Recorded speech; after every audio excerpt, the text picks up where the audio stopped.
अस्सलामुअलैकुम। अच्छा जी, आज के हम लेक्चर में न्यू टॉपिक है आपका system of non homogeneous linear equations. आज के टॉपिक में हमने पढ़ना है कि system of non homogeneous linear equations क्या होती हैं। ठीक है, तो इसके बारे में मैंने लिखा हुआ है three linear equations in three variables such as. अगर हमारे पास तीन इक्वेशंस हों जिनके अंदर तीन वेरिएबल्स हों, अगर हमारे पास तीन इक्वेशंस हों जिनके अंदर तीन वेरिएबल्स हों, जैसे कि ये लिखा हुआ है एग्जांपल के तौर पर a1x plus b1y plus c1z is equal to d1, a2x plus b2y plus c2z is equal to d2, a3x plus b3y plus c3z is equal to d3। तो आप देख सकते हैं ये तीन इक्वेशंस हैं और तीन इक्वेशंस में तीन वेरिएबल्स हैं, एक x है, एक y है और एक z है। तो कहता है कि अगर हमारे पास तीन इक्वेशंस हो जिनके अंदर तीन वेरिएबल्स हो, उनको हम system of non linear homogeneous equation तब कहेंगे जब ये आपके कांस्टेंट्स d1, d2, d3 ये सारे के सारे जीरो ना हो। ये आपको नजर आ रहे हैं, ये कांस्टेंट्स हैं d1, d2 और d3, जिसके साथ वेरिएबल ना हो वो कांस्टेंट होता है। तो ये d1, d2 और d3 आपके कांस्टेंट्स है। कहते हैं कि अगर ये सारे के सारे जीरो ना हो तो आप इसको system of non linear homogeneous equation कह सकते हैं। मिसाल के तौर पर मैंने ये लिखा 2x plus 3y minus 4z is equal to 2, 4x plus 7y minus 18z is equal to 17, minus 2x plus 18y plus 7z is equal to 12। आप देख सकते हैं इनमें कॉन्स्टेंट्स जीरो नहीं है। ठीक है, दो जीरो हो सकते हैं लेकिन तीनों के तीनों कॉन्स्टेंट्स जीरो नहीं हो सकते। सारे कॉन्स्टेंट जीरो नहीं होने चाहिए।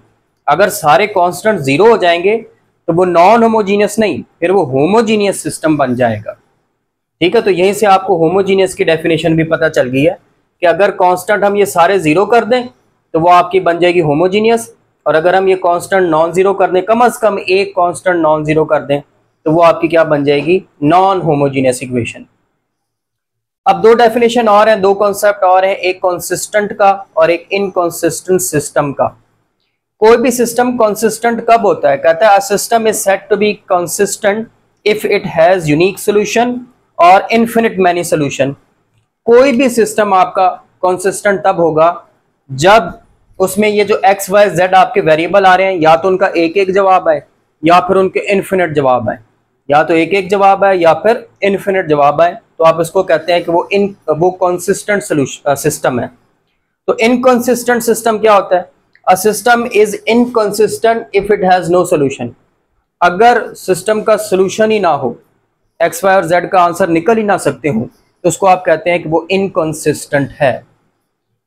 अच्छा जी, अब ये जो system of non homogeneous linear equation है, इसको सॉल्व करने के लिए हमारे पास बुक में तीन मेथड बताए हैं उसने। पहला है क्रैमर्स रूल, ये आपको याद होगा। दूसरा है मैट्रिक्स इन्वर्जन मेथड, ये भी आपको पता है।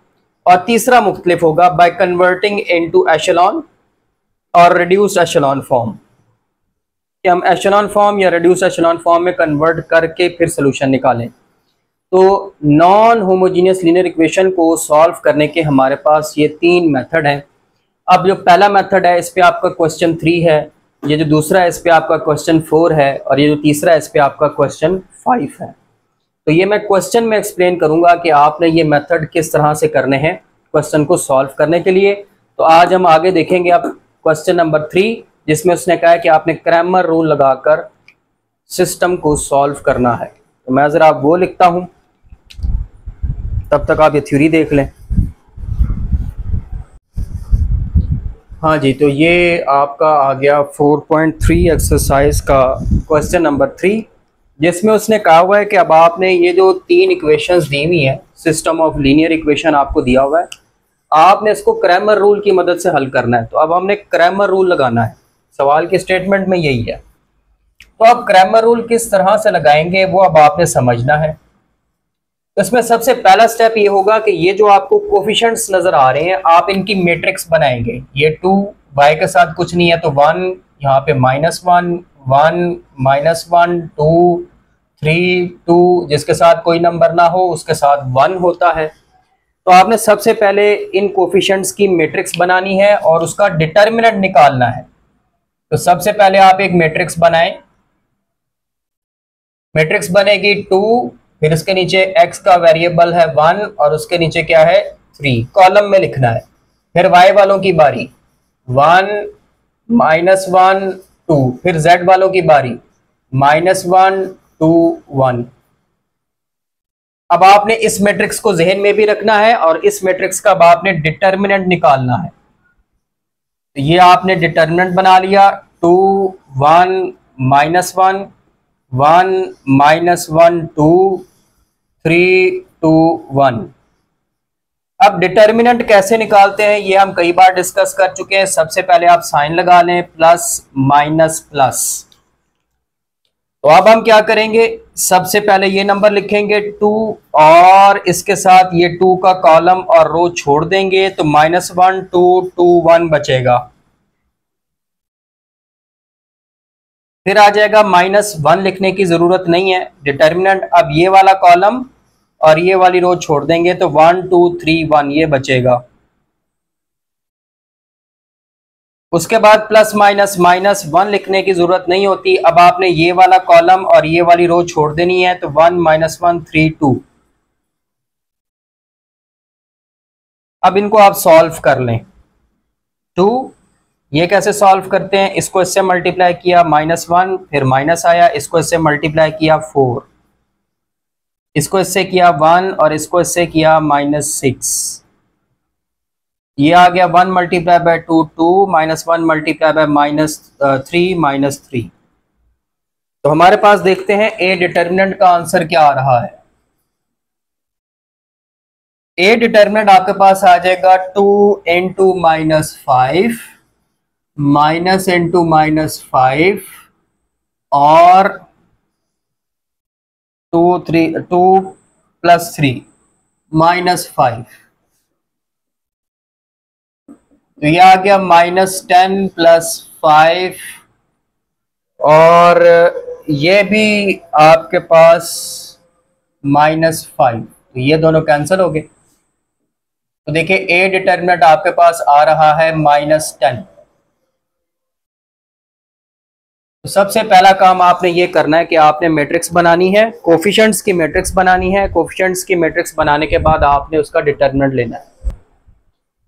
तो ये तो इसका पहला स्टेप था कि आपने हर बार जब भी आपके सामने सवाल आएगा आपने ये कोफिशिएंट्स की मैट्रिक्स बनानी है। मैट्रिक्स बनाने के बाद उसका डिटर्मिनेंट निकाल लेना है। अब जैसे इसका डिटर्मिनेंट आ गया -10, अब आगे क्या करना है। अब देखिए आपकी इस इक्वेशन में 3 वेरिएबल्स हैं, एक x है, एक y है और एक z है। जब आपने x निकालना है तो कैसे निकालना है, तो अब जरा ये देखिएगा। x निकालने का तरीकाकार ये होगा कि आपने एक डिटर्मिनेंट बनाना है, ठीक है, और उस डिटर्मिनेंट को आपने इस वैल्यू से डिवाइड कर देना है -10। ए डिटर्मिनेंट जो आपने निकाला था ना उससे डिवाइड कर लेना है। अब इस डिटर्मिनेंट में क्या आएगा, अब इस डिटर्मिनेंट में ये ए की वैल्यूज आएंगी, लेकिन उसमें ये जो पहला कॉलम है ना, पहला कॉलम, आपने पहले कॉलम की जगह पर ये वैल्यूज लिख देनी है।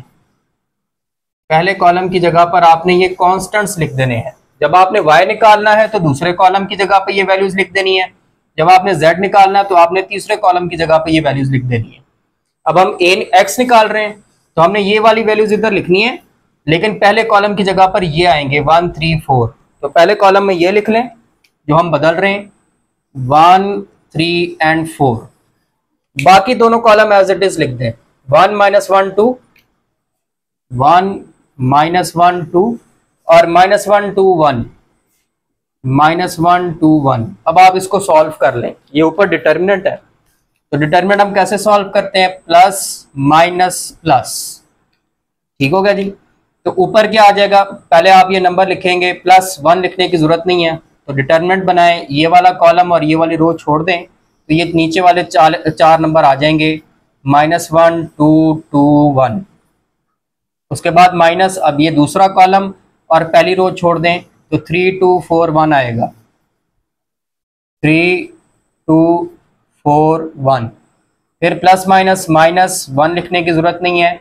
अब आपने ये वाला कॉलम और ये वाली रो छोड़ देनी है तो 3 -1 4 2 आएगा।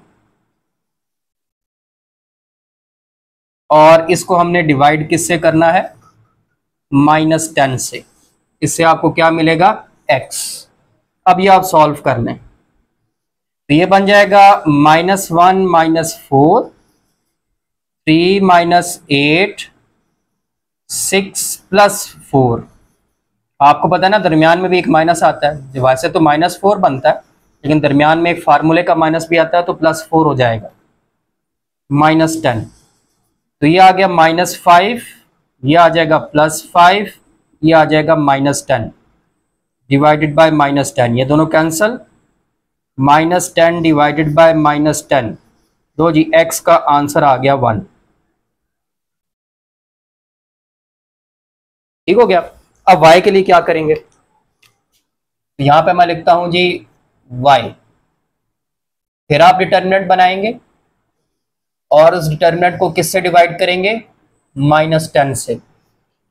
अब उस डिटर्मिनेंट में हमने ये ए मैट्रिक्स की वैल्यूज लिखनी है, लेकिन अब हम ये दूसरे कॉलम की जगह पर ये वैल्यूज लिखेंगे 1 3 4। पहले ऐसे एज इट इज आएगा 2 1 3, तो मैं लिख देता हूं 2 1 3। दूसरे कॉलम की जगह पे वो कांस्टेंट्स आएंगे, ये जो मार्क किए हुए 1 3 4 1 3 4, और तीसरा कॉलम एज इट इज आ जाएगा -1 2 1 -1 2 1। अब आप इसको भी सॉल्व कर लें, उसी तरीके से साइन लगाएं, प्लस माइनस प्लस, तो ये आ जाएगा पहले प्लस का 2 और उसके साथ ये रो और ये कॉलम खत्म करें 3 2 4 1, फिर आएगा माइनस, ये कॉलम और ये रो खत्म करें 1 2 3 1, फिर माइनस 1 3 3 4 डिवाइडेड बाय -10। तो 2 × 3 -8, 1 -6 4 -9 -10। हाँ जी, तो 3 गए 8 से 5 आ गया, -10 + 5 + 5 डिवाइडेड बाय -10। तो ये तो ऊपर 0 आ गया, 0 बाय -10, तो y की वैल्यू आ गई 0। तो ये हमारे पास y भी आ गया। अब z के लिए हम क्या करेंगे, अब z के लिए हम ये जो तीसरा कॉलम है, इस तीसरे कॉलम की जगह पर ये कांस्टेंट्स लिखेंगे। तरीकेकार वही है कि आप एक डिटर्मिनेंट बनाएंगे, उस डिटर्मिनेंट को डिवाइड करेंगे -10 से,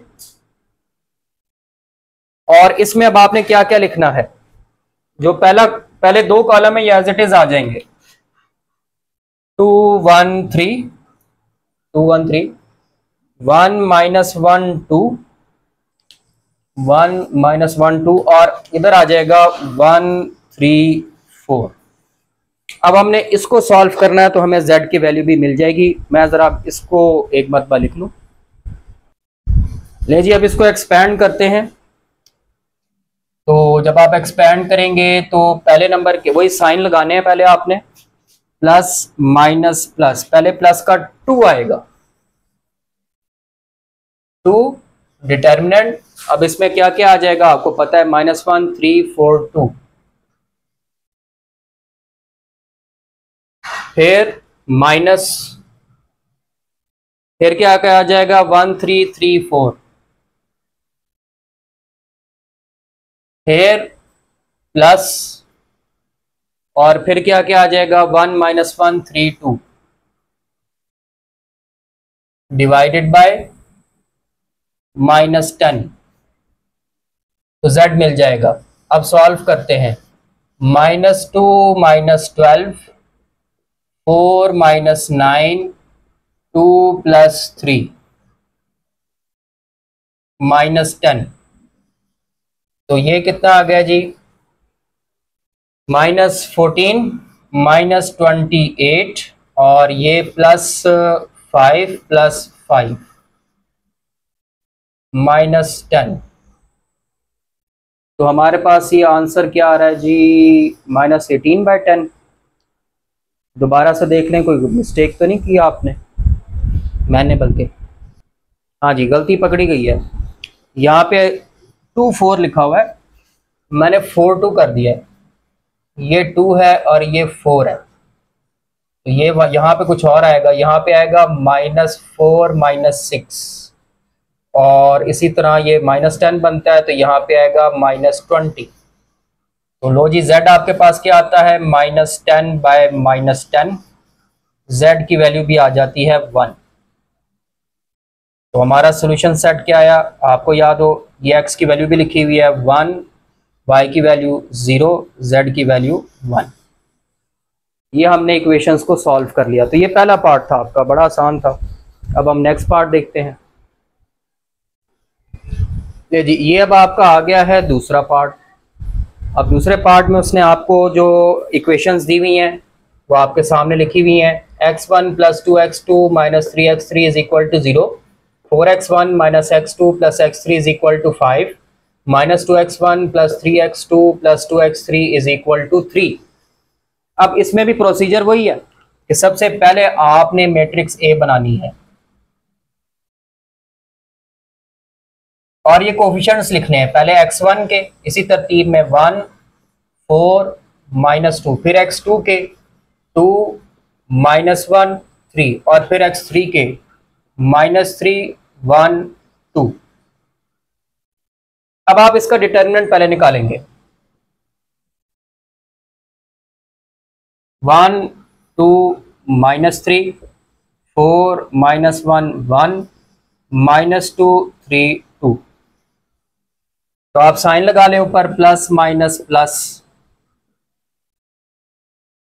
तो ए डिटर्मिनेंट क्या आ जाएगा, पहले +1 आता है वो ना लिखें, ये 4 नंबर आएंगे, -1 1 3 2, फिर -2 आएगा, फिर आएंगे नंबर 4 1 -2 2, फिर -3 आएगा, फिर आपके पास नंबर आएंगे 4 -1 -2 3। तो ये बनेगा -2 -3 8 + 2 12 -2 -5, 8 और 2 10, -20। तो ये भी आपके पास 10 आ जाता है, -30। ए डिटर्मिनेंट हमारे पास कितना आ रहा है, सारे माइनस के हैं, -55। अब ये वैल्यू आपने जेन में रखनी है जिससे आपने डिवाइड करना है। तो ये ए डिटर्मिनेंट आ गया। अब इसमें वेरिएबल्स जो है ना वो x1 x2 और x3 हैं। तो x1 की वैल्यू कैसे मिलेगी, फिर वही बात है कि आप एक डिटर्मिनेंट बनाएंगे। अब इस डिटर्मिनेंट को आप किससे डिवाइड करेंगे, ये -55 से, तो आपको x1 मिल जाएगा। अब इसमें क्या करना है x1 के लिए, फिर वही बात है कि ये जो पहला कॉलम नजर आ रहा है, आप इस कॉलम की जगह पर ये कॉन्स्टेंट्स लिखेंगे, 0 5 3 0 5 3। बाकी के दो कॉलम एज इट इज, 2 -1 3 2 -1 3 और -3 1 2, -3 1 और 2। प्रोसीजर तीनों क्वेश्चन में सेम है, ठीक है। अब इसको आप सॉल्व कर लें। तो पहले 0 आएगा, अब ये नंबर 0 है ना, साइन लगाएं, प्लस माइनस प्लस, 0 की वजह से पूरी वैल्यू 0 हो जाएगी, तो आप डायरेक्ट लिख दें 0। उसके बाद -2 आएगा, -2 के साथ कौन कौन से नंबर आएंगे, 5 1 3 2। फिर -3 आएगा, इसके साथ कौन कौन से नंबर आएंगे, 5 -1 3 3, डिवाइडेड बाय -55। तो ये बन जाएगा -2 इंटू 10 - 3 और -3 इंटू 15 + 3, डिवाइडेड बाय -55। तो देखिए x1 आपके पास क्या आता है, 10 - 3 हो गया 7, -14, 15 और 3 18, 15 3s are 18 × 3, तो -54, डिवाइडेड बाय -55। ये कितना हो गया जी, 58 और -68, बाय -55। x1 का आंसर आ गया 68/55। ये x1 आ गया। अब x2 की बारी। तो x2 के लिए अब क्या करेंगे, फिर वही बात है, आप एक डिटर्मिनेंट बनाएंगे, डिटर्मिनेंट को डिवाइड करेंगे -55 से, तो आपको x2 मिल जाएगा। अब इस डिटर्मिनेंट में आपने क्या करना है, ए मैट्रिक्स का ये जो दूसरा कॉलम है ना, इस दूसरे कॉलम की जगह पे ये नंबर्स आएंगे, पहला और तीसरा एज इट इज, दूसरे की जगह पे ये नंबर्स आएंगे। तो पहला है 1 4 -2, ये एज इट इज आएगा। दूसरे कॉलम की जगह पे 0 5 3 आएगा। तीसरा कॉलम एज इट इज आएगा -3 1 2। अब आप इसको सॉल्व कर लें, प्लस माइनस प्लस। तो पहले नंबर आ गया 1, 1 लिखने की जरूरत नहीं है, तो उसके साथ नंबर क्या आएंगे 5 1 3 2। दूसरा 0 है तो पूरी वैल्यू 0। फिर -3 के साथ क्या क्या आएगा 4 5 -2 3 डिवाइडेड बाय -55। तो ये आ गया आपके पास 10 - 3 12 + 10 -55। 7 - 22 आता है, 22 मल्टीप्लाई बाय 3 66 डिवाइडेड बाय -55। अब 7 माइनस कर दें, -59 बाय -55। x2 आपके पास आ जाता है 59/55। ये x2 आ गया। ठीक है, अब मैं जरा x3 के लिए वो साइड में डालूं। ले जी, अब आप x3 के लिए क्या करेंगे, तो फिर वही बात है, अब मैंने ये मिटा दिया लेकिन मैं लिख देता हूं। तो x3 के लिए क्या होगा कि आप डिटर्मिनेंट बनाएंगे और तीसरे कॉलम को उन कांस्टेंट से रिप्लेस करेंगे, यानी कि पहली रो भी एज इट इज आएगी 1 4 -2, दूसरी रो भी ऐसी आएगी 2 -1 3, और तीसरी की जगह पे आ जाएगा 0 5 3, और इसको आप डिवाइड कर देंगे -55 से, तो आपको x3 मिल जाएगा। फिर वही बात है, साइन लगाएं, प्लस माइनस प्लस। तो पहले नंबर 1 है वो लिखने की जरूरत नहीं है, इसके साथ आएगा -1 5 3 3, फिर -2, इसके साथ आएगा 4 5 -2 3, और तीसरा 0 है तो 0 -55। तो क्या जवाब आता है -3 -15 -2 इंटू 12 + 10 डिवाइडेड बाय -55 -18, ये हो गया जी 22 -44 -55 -62/55। x3 आ गया हमारे पास 62/55। तो तीनों वैल्यूज अब आपके सामने हैं। अब आप सोल्यूशन सेट लिख दें, 68/55, 59/55, 62/55। तो ये आपका पार्ट नंबर 2 भी हो गया। पार्ट 3 देखते हैं अब जी। तो ये आ गया आपका लास्ट पार्ट। इसको भी अब आपने क्रैमर रूल से सॉल्व करना है। प्रोसीजर फिर वही है। सबसे पहले आप मैट्रिक्स ए बनाएं। आपको पता है कोफिशिएंट्स की बनाते हैं मैट्रिक्स हम, 2 1 1 -1 2 -2 1 2 -1। अब इसका डिटर्मिनेंट ले लें, 2 -1 1 1 2 2 1 -2 -1। ऊपर साइन लगा दें, प्लस माइनस प्लस, और इसको सॉल्व कर लें। पहले नंबर आया 2, उसके साथ आएगा 2 2 -2 -1, फिर माइनस माइनस प्लस हो जाएगा और 1 2 1 -1 और फिर प्लस आ जाएगा और इसके साथ 1 2 1 -2। ए डिटरमिनेंट आपके पास क्या आ जाएगा, -2 + 4 -1 -2 -2 -2। तो ये होता है 4, ये आ गया -3 और ये आ गया -4। ए डिटरमिनेंट आपके पास आ गया -3। लो जी, अब पहला वेरिएबल, अब फिर वेरिएबल x1 x2 x3 हैं, तो पहले x1 के लिए वर्किंग करें। आप डिटरमिनेंट बनाएंगे, अब आपने इसको डिवाइड करना है -3 से, तो आपको x1 मिल जाएगा। अब इस डिटरमिनेंट में क्या क्या लिखना है, ये जो पहला कॉलम आपको नजर आ रहा है, इस पहले कॉलम की जगह पे ये नंबर्स आएंगे 1 2 1 1 2 1। बाकी ये दोनों कॉलम एज इट इज, -1 2 -2 1 2 -1।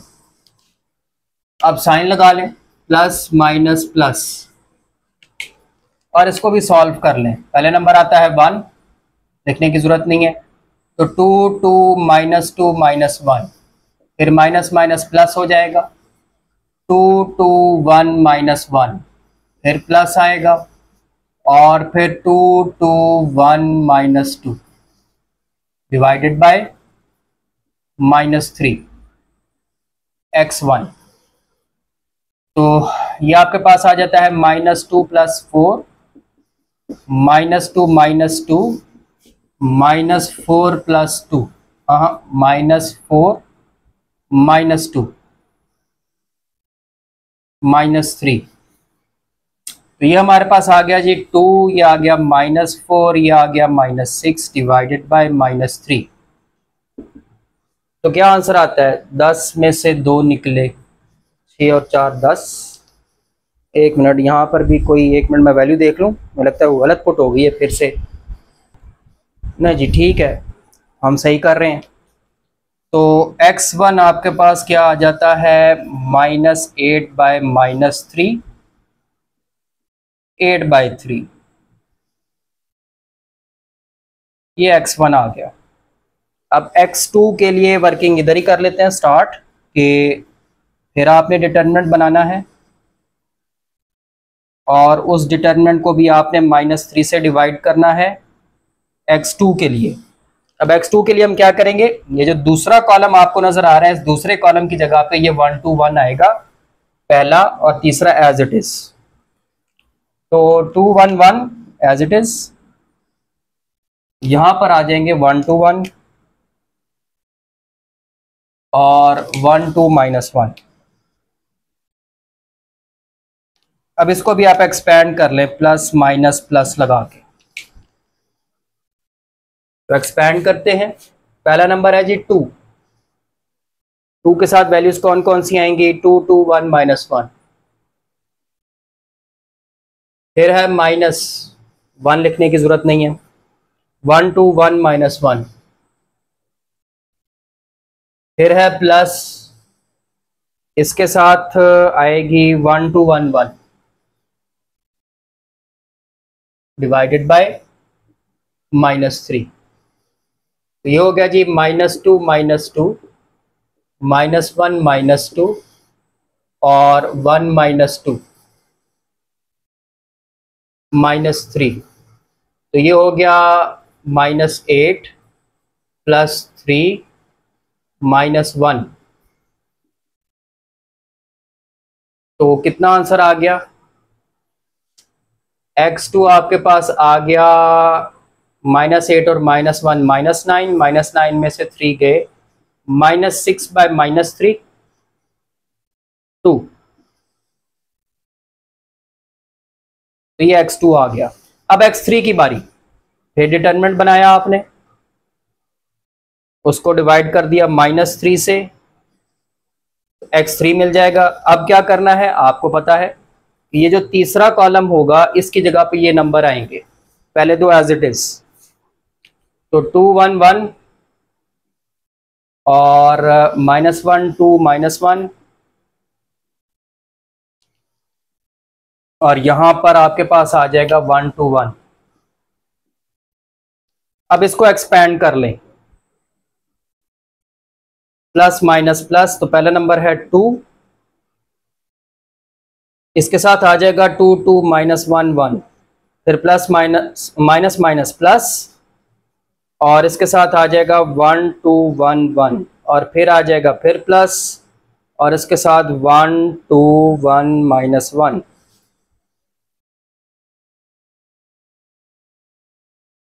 तो देखते हैं क्या आंसर आता है।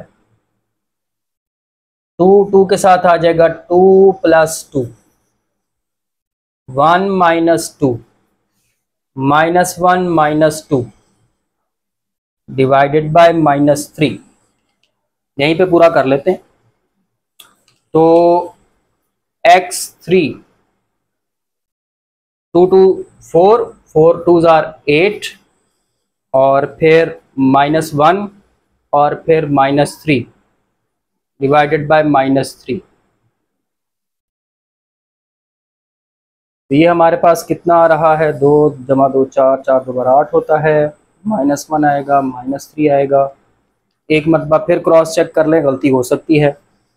+2 2 2 -1 1, 1 2 1 1, और 1 2 1 -1, ये 2 + 2 1 -2 -1 -2।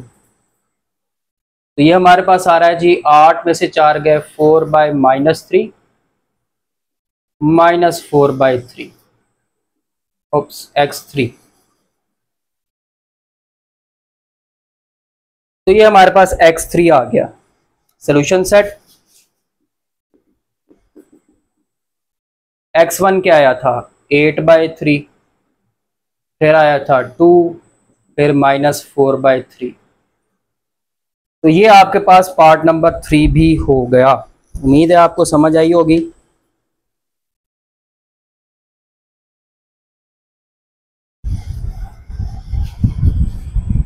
अच्छा, 1 मिनट, इसमें भी ना एक छोटी सी मिस्टेक हो गई। हमने जब वहां से कॉपी किया था ना, तो यहाँ पे -2 था, ये करेक्शन कर लें। तो अब आपने जब ये और ये उड़ाया 2 2 -2 1, फिर यहाँ पे भी 1 2 1 -2, ये आएगा।